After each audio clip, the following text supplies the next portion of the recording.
Welcome back to part 9 of our Atomic Heart walkthrough. We are going to pick up where we left off in this testing ground. We're going to go ahead and exit out. Just as a disclaimer, I had a lot of technical problems with video number 9. Once I uploaded it, I literally had half of the audio missing. So now I am completely finished with this game and have come back just to record this section and give you guys the full walkthrough that you truly appreciate. Once you get out of the elevator, go immediately to your left and we're going to find our first Necro-animal. Speak to this animal and we can continue on. We're going to head over near this save mushroom. There are a couple boxes that you can loot here. And we're going to cross, after you save, you can cross the pond. And just so you guys know, I did have to go back and start a new game and just basically get through the intro and get into the Vavilov complex to complete the final trophy. You'll see when you get to the end. So once I realized that this video number 9 was not recorded correctly, that the audio was gone, I just continued on with that save. Here, I've already opened up this box, but it won't be open for you. It contains blueprint number 37, so go ahead and open up that box before we leave this area. We're going to be heading over to polygon number 9 now. You can hop in a car and drive over there. This is going to give you a few kills for your hands on the hood trophy, which is killing 20 enemies with the car. So yeah, you're not going to get the trophy until I believe it's the next video or maybe the video after. I don't exactly remember, but this is going to, you know, rack up a few kills for you in the meantime. When you get to the fork in the road, you want to take the right fork. In this area, the hawk is not working. So when we get out of here, there'll be a few black suited Volvas to deal with, but most of the enemies in this area are mutants. So once we get out of the car, you can see the legs of the big statues on top of the building there.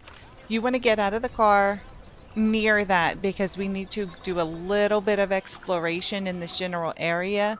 If you scan, you'll see a small blue something that you can interact with. You're not quite sure what it is, but head to that. If there are any Pachellas around, most of them just have cameras, but being that the hawk isn't working, they don't do much. So this big pile of goo here is actually Necromancer number 16. We need to go ahead and interact with that, and having completed the story, man, what that Necromancer has to say kind of blows my mind a bit. We want to go into this area that has the pathways. We need to work our way up the stairs to that building. Take care of the Volvas. I think there might be 2 in this area. So just make sure that we get rid of those before heading all the way up the stairs. There's the other one. And then there's a few Pachellas as well.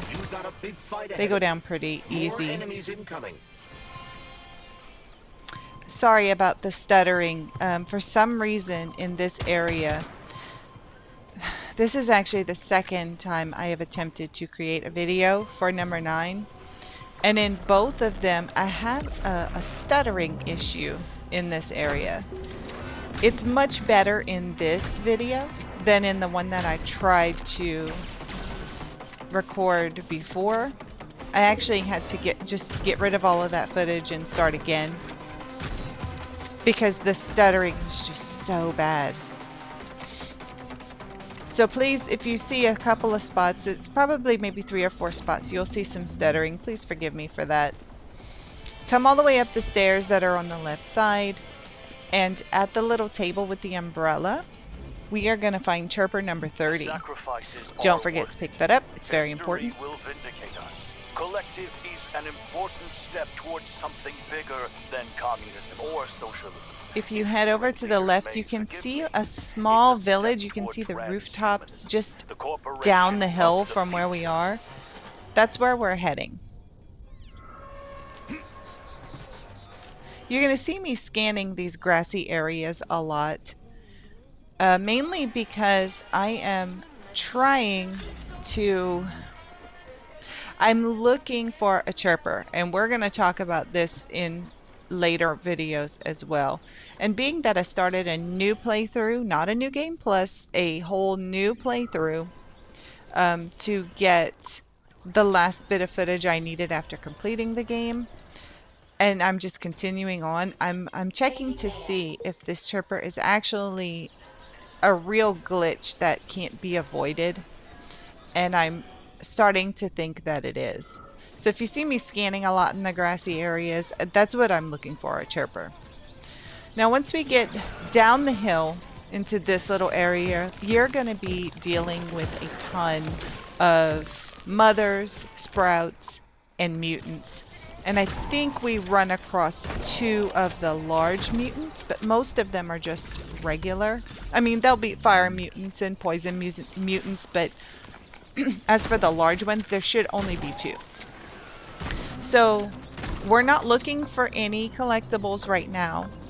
We are simply clearing out the enemies. Being that the hawk is not working, and that's pretty much our objective here, we have to get the hawk working again. So there won't really be any robotic enemies. Occasionally you might see one that just kind of hops in, but being that the hawk isn't working, none of the dandelion cameras are working, so they can't really, you know, raise the alarm level and call for reinforcements. So this is pretty much just clear out the organic enemies and scoop up all the loot that you can from their corpses. There are a couple things we're going to do. We're going to run into a Necromancer again. But don't worry about that yet. I'll let you know when we get there. At this point, all we need to be concerned with is clearing out the enemies. I have to say, this video went by really fast for me in comparison to a lot of the others that I did. I guess because I have played through this particular section, I think a grand total of 6 times at this point, so I kind of know it like the back of my hand. It's much easier this time around. And I don't want to spoil anything for anyone, but coming back into the game after completing it, man, it's kind of a trip already knowing what happens. I have to say, it makes the story better, the main meat of the story, and it's interesting to come back and find those little connections where the first time you come through, you really don't know what's going on. You don't really understand anybody's backstory or how all of this really happened. You really don't get it, but now I do, and it makes total sense. None of these enemies are really difficult in this area, by the way.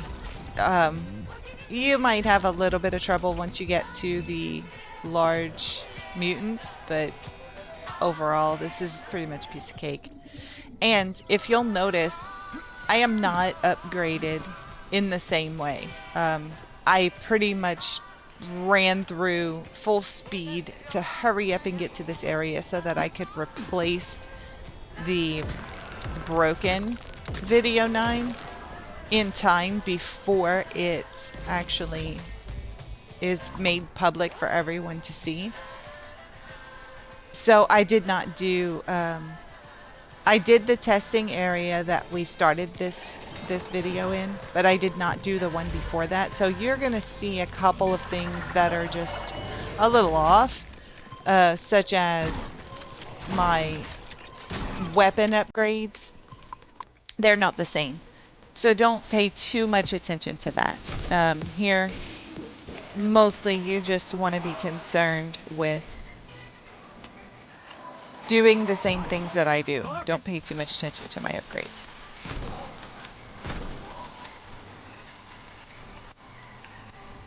See, we're getting quite a lot now. That large mutant is spitting out sprouts from his back. Just try and get them before they can infect a body, because they're so much easier to deal with as just a sprout and not as a mutant. You see this statue here, right to the left of this mutant? There's a big statue. That's actually where we are going to head into the testing ground for this area, testing ground number 9. We're not going to get to that in this video. It'll be in the next one. But just so that you are aware, there's that little wooden building that's an elevator to lead us to the testing ground.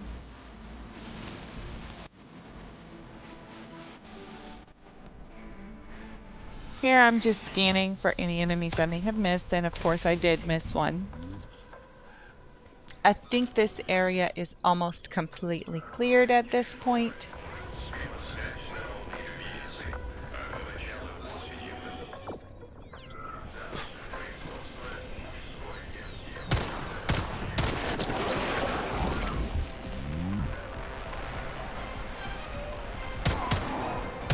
Where the fuck did you even come from? I was kind of thinking the same thing that he just said. Yeah, there'll be a couple of more enemies in this area. We're getting closer and closer to where the hawk is downed, and it's actually being held down by vines. So the organics have kind of taken over in this area, and that's why none of the electronics really seem to be working. You can see the hawk there. It's down on the ground, and we're gonna have to free it. So just to make life easier for us, once we are finished clearing out all of the vines and we can get the hawk back up and running, all those electronics are gonna start working again. So getting rid of these organic enemies right now is super helpful for once we're finished. Because don't forget, we still have a testing ground to tend to. And once the hawk is up, we are going to have to find 2 different terminals. One to unlock the testing ground and one to unlock the great building that will allow us to bring the hawk down and overload it. In this area here, we're almost completely finished at this point. We're going to take out the last couple of straggler enemies. And that building straight ahead to the left, around the side of it is a Necromancer. So once this area is cleared, we're going to go and speak to him. Here it looks like there's just a little bit left. Man, the sprouts are just, they're so annoying.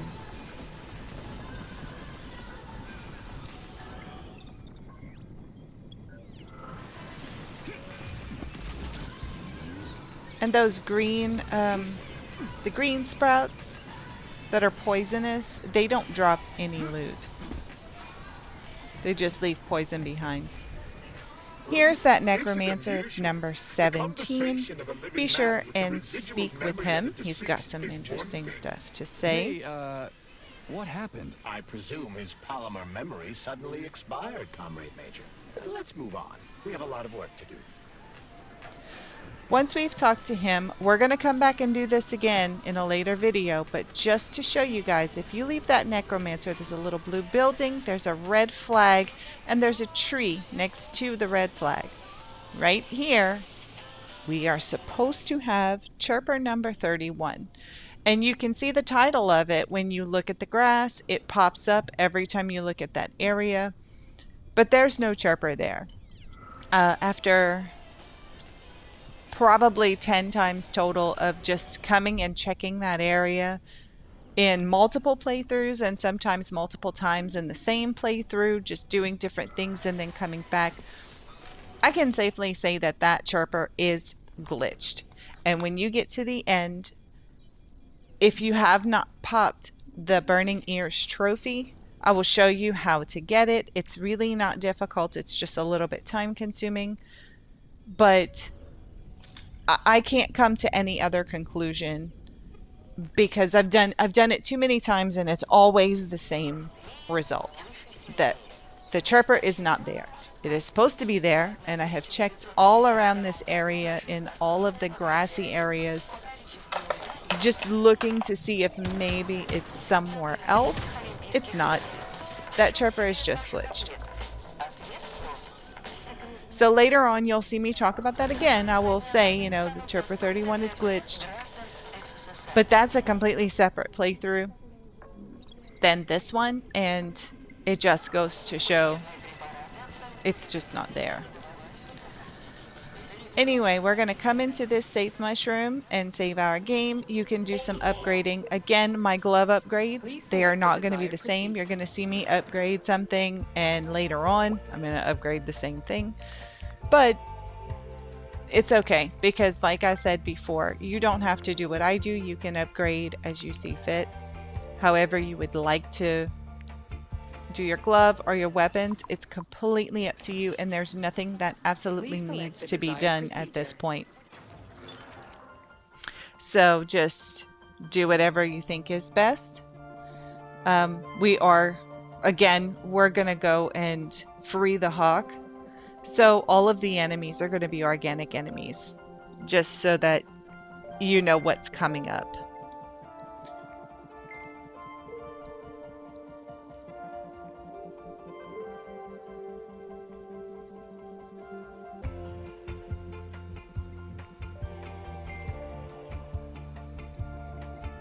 Once you've completed whatever upgrading you would like to do, and we exit the save mushroom, immediately out the door, there's a small bush, and to the right of it is a sewer entrance. You can see the manhole cover's been moved. We have to drop down here because all of the vines down here are holding the hawk down and preventing it from going airborne. When you get in, there's a chest to the left in the little alcove. You can take out that mother and that sprout. In all these little, there are little alcoves, and then there are little areas that you can actually pass through to go to a different hall. They almost always have a mother in there. If you go all the way to the back, you do not have to go in this area. It is just a dead end, but there is a chest back here.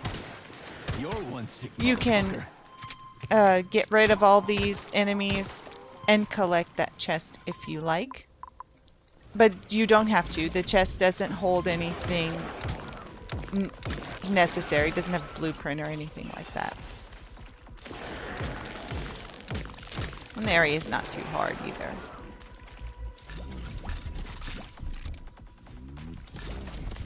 Collect all of your loot before moving on. And we'll go in this first hole to the right where we just took out that mother and that sprout. And we have to climb up on these boxes to enter the next area. Of course, the sprout infected a body, so we're going to have to take this guy out. And then there's another one down the little hallway.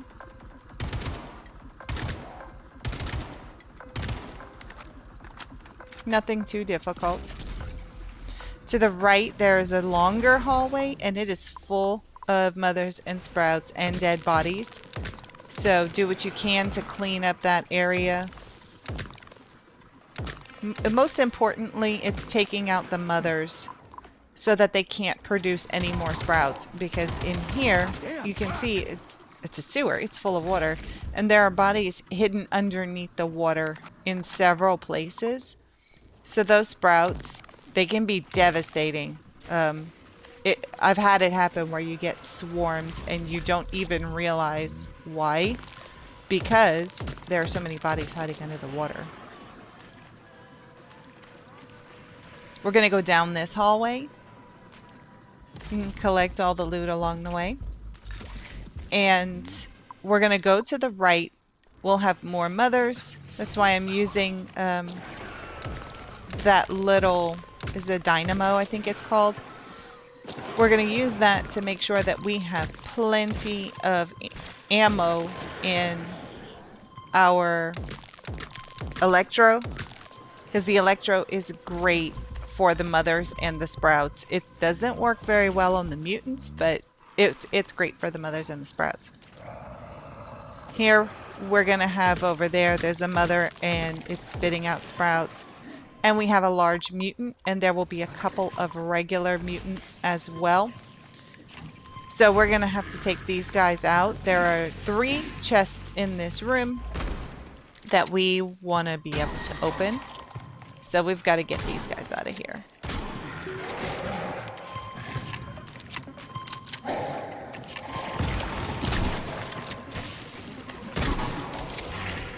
You stink.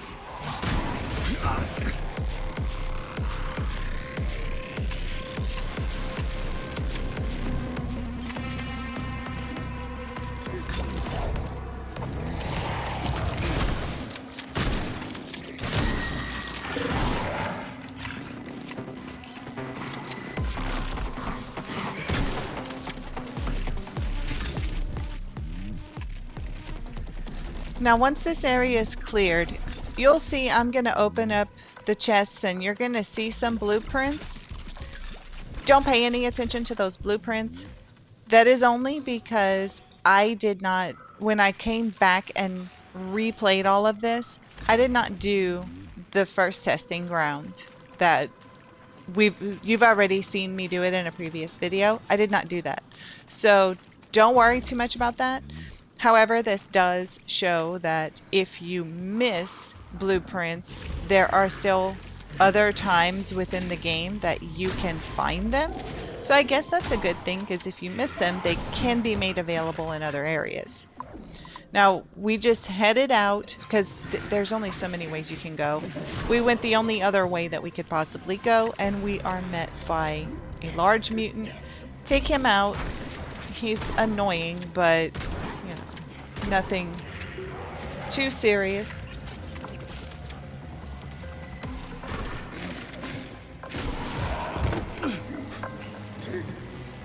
Dickhead.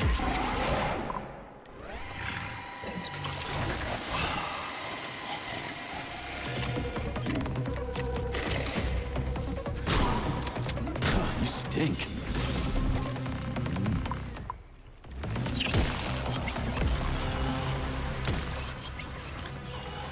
Take care of him and any sprouts that might be lingering around, and then we can go ahead and unlock this door. It's a stupid light puzzle. I did get a little bit better at the light puzzles. I kind of started to get the hang of them by the end of the game, but they're still awful and I don't like them. But we have to get into this room to do a candle puzzle that's going to allow us to move the hawk. So we have to unlock this door. This is story related. We can loot that box, but before we do anything, I mean, I'm gonna grab a candle and bring it over, but we're not gonna do this just yet. We're gonna go explore a little. So once we go into this area, there should be 2 mothers. Take them out, and whatever sprouts they produce as well. And here we can also unlock this door. It's an easy one, a snap puzzle. And we're just going to go explore. It's going to make a loop around. And we'll head back here once we're finished. So follow the hallways. Here, that big pile of polymer, that is actually how we're going to exit the area. Again, right here, there's not supposed to be a blueprint in there. That's one of the blueprints that I would have gotten from the very first testing ground. So don't panic if you don't get a blueprint. We're going to go down the stairs, and then behind the stairs, we can loot this room. It's not too much in there. Then we're going to follow along. The open door on the left is also full of lootables. And as we exit out, continue. We're going to go behind these really dark stairs and loot the chest. If you have trouble seeing, you can scan the area where it's really, really dark, and that will help to illuminate the room.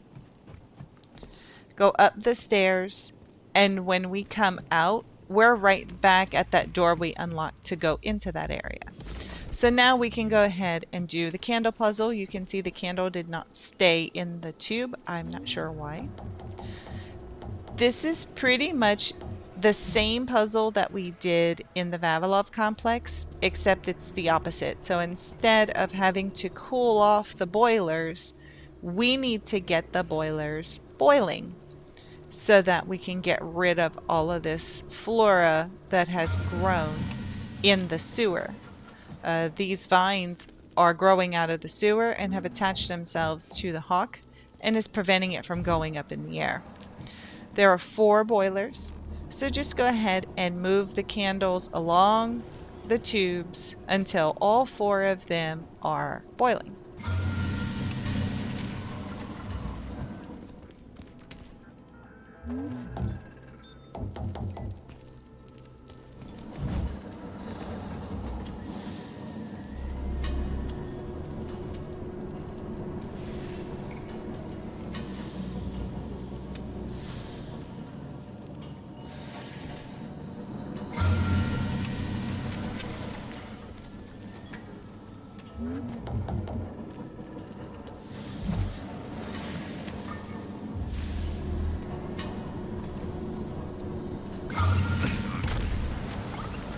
That explosion is story related.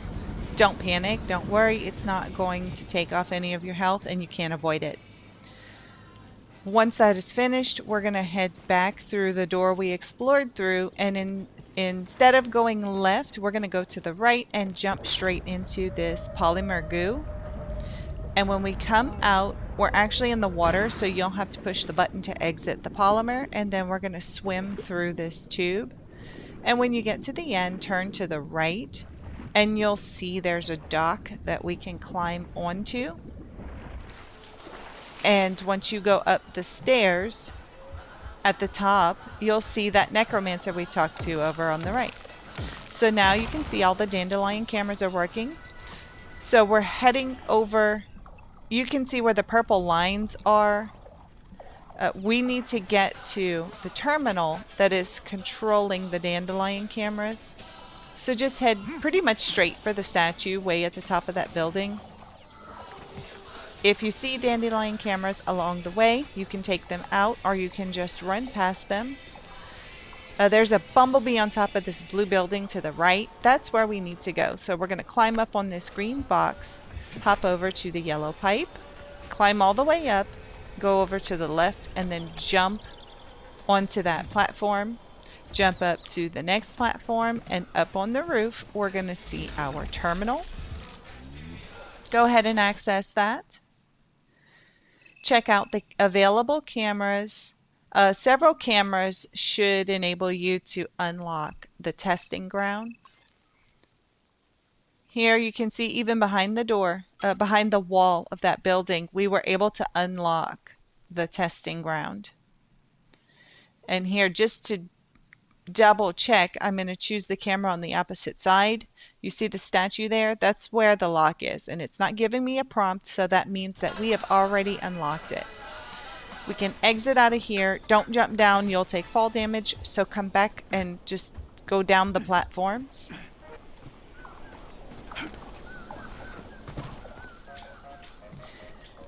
Follow along the path. You can go behind some of the buildings if you'd like to avoid the dandelion cameras. We're basically heading back to the save mushroom and where we entered the sewer. See, I'm just totally ignoring the dandelion cameras because I'm going pretty fast. We're heading over to the water again, and you can see that there is a tower in the water. We're going to go down here, swim across, and stand on the little yellow plate that's going to allow us to go up into the tower. That's where our final terminal is, and it will allow us to unlock the little gray building that gives us control over the hawk, which is now up in the air. We have successfully freed it from the vines. So here, access the terminal, choose the same camera that I choose, and you can immediately unlock the gray building, and you're ready for video number 10. So thank you so much for watching. Please remember to like and subscribe if you have found this helpful, and hopefully I will see you in the next one. Until then, Khajiit always has wares.